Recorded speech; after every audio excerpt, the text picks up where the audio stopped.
Sehingga jikalau hal demikian menjadi sesuatu yang tidak dapat dihindari, maka kepentingan anak yang paling diutamakan, yang terpaksa harus berpisah dengan buah hatinya,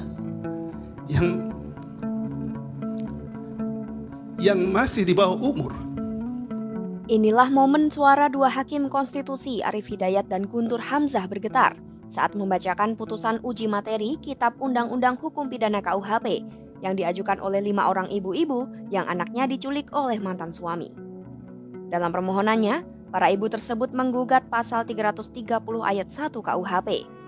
Mereka meminta agar frasa barang siapa dalam pasal ini bertentangan dengan Undang-Undang Dasar sepanjang tidak dimaknai setiap orang tanpa terkecuali ayah atau ibu kandung dari anak. Dalam putusan, permintaan ibu-ibu ini ditolak MK. Namun dalam pembacaan pertimbangan, Hakim Arif Hidayat tampak emosional hingga suaranya bergetar. MK menilai frasa barang siapa dalam pasal itu sudah mencakup setiap orang termasuk ibu dan ayah kandung anak yang diculik. Arif kemudian membacakan ada hubungan baik psikis maupun psikologis antara orang tua dan anak kandung yang seharusnya tak dapat dipisahkan antara satu dengan lainnya. Suaranya lalu bergetar, menyebut upaya pidana kepada salah satu orang tua adalah jalan terakhir dan ia berharap agar keadilan restoratif menjadi pilihan yang lebih baik. Dengan demikian, berkenaan dengan perbuatan yang dilarang berkaitan dengan penguasaan anak secara paksa sekalipun belum terjadi perceraian, telah tersedia mekanisme hukum yang cukup memadai, tidak hanya dalam rangka melindungi anak, tetapi juga orang tua.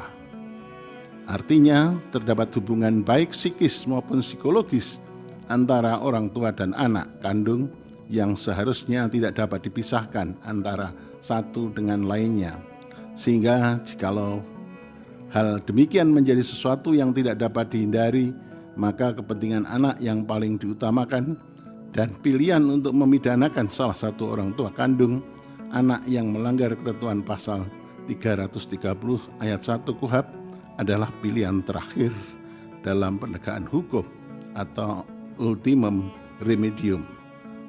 Terlebih dalam paradigma penyelesaian tindak pidana saat ini, hal-hal demikian dapat diselesaikan melalui mekanisme restoratif justice. Tak hanya Arif Hidayat, Hakim Guntur Hamzah juga terlihat emosional saat membacakan pendapat berbedanya yang menilai harusnya MK mengabulkan permohonan para ibu-ibu itu sebagian. Ia menyebut anak-anak membutuhkan sosok ibunya saat usia dini. Guntur merasa nelangsa saat membaca permohonan para ibu yang terpaksa berpisah dengan anaknya karena rebutan hak asuh anak. Saat membacakan pendapatnya, suaranya tersendat dan terdengar bergetar. Terus terang, saya merasa nelangsa tatkala membaca permohonan pemohon dan mendengar kesaksian ibu-ibu yang terpaksa harus berpisah dengan buah hatinya yang masih di bawah umur karena rebutan hak mengasuh anak yang berujung pada pengambilan paksa seorang anak dari ibu kandungnya.